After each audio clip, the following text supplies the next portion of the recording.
Гледай. Много мразя като спират така.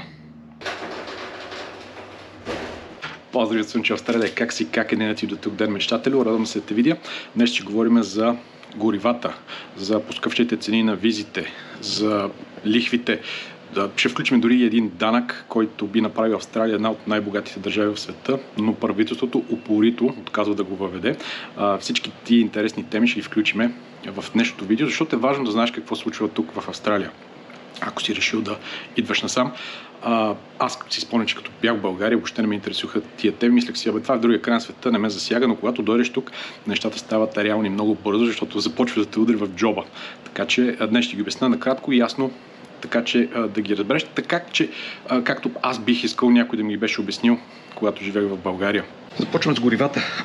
Една добра новина, макар и временна. Правителството намали наполовина акциза, което означава, че цените на горивата спаднаха с около 30 цента. Лошата новина е, че тази мярка изтича в края на месец юни и не се знае дали правителството ще я поднови. Ако не я поднови, от 1 юли цените скачат нагоре и ни чака тежка зима. Общо тук в Австралия караме много и нещата стават много сериозни. Сега имиграция. Тук нещата са ясни, нямам слухове, информацията е потвърдена. Виза Subclass 500 вече става по-скъпа, $2000.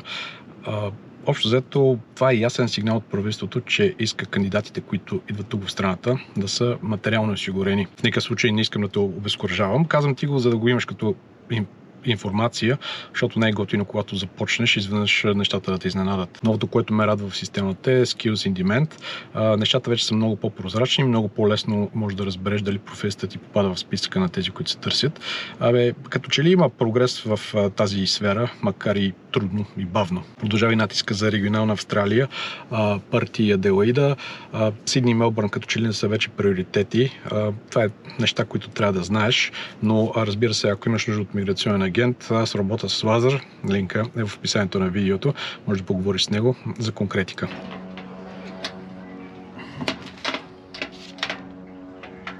От друга страна, бюджетът.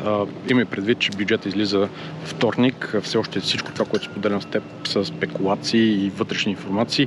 Няма нищо конкретно. Ако нещо излезе, ще го споделя с теб веднага. Говори се, че ще се увеличи така наречения bulk billing, т.е. ще има повече средства за здравеопазване, което означава, че разликата, която ние плащаме като участие, когато отидем при доктор, ще бъде по-малка, ще ни бъде по-евтино да посещаваме медицинската система, което е добра новина. Другото, което се говори за някакъв вид субсидия за електроенергията, но аз лично смятам, че това няма да се случи, защото правителството впоследък говори за субсидии за батерии, които вече са се възползват много от населението тук в Австралия, така че смятам, че те по-скоро биха насочили субсидиите в тази посока, където ние може да произвеждаме и да запазваме енергията, вместо да ни дават едни пари, които след това да ги даваме за ток. Няма много смисъл, гледа се по-дългосрочно. Между другото, в момента в Канбера се води един спор за това дали да се таксува с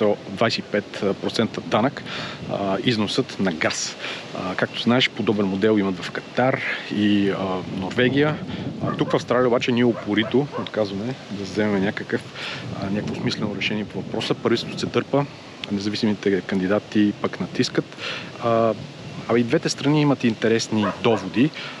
Ще видим какво ще се случи, ако Австралия вкара подобен данък, което не мисля, че ще се случи с това правителство, но ако някога се случи, тя може да стане една от най-богатите държави в света. Между другото, тази тема я разнищвам по-надълбоко в Patreon, така че линка е в описанието на видеото, ако това е нещо, което ти е интересно.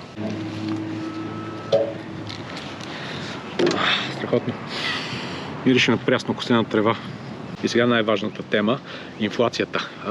4,6%, основен лихвен процент се повиши с 0,25 и в момента е на ниво 4,35.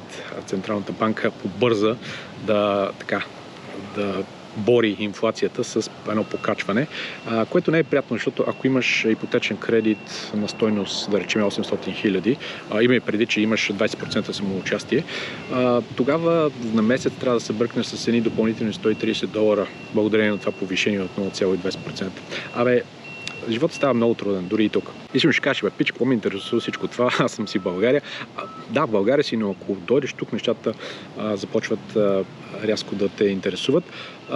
Основният лихвен процент е нещо като времето и климата. Не те интересува да го проверяш всеки ден, обаче трябва да знаеш горе-долу тенденцията, за да си готов да реагираш, когато това е необходимо. Замислям се, че преди време ще да кажа Пърт е ефтин, но вече не е толкова черно-бяла картината. Да, цените в Мелбърн и Сидни са по-високи, но там пазарът започна да се охлажда, докато тук, благодарение на недостига на имоти, все още борбата е много сериозна и цените продължават да растат. Пърт е градът с най-бързо покачващи се цени на имотите.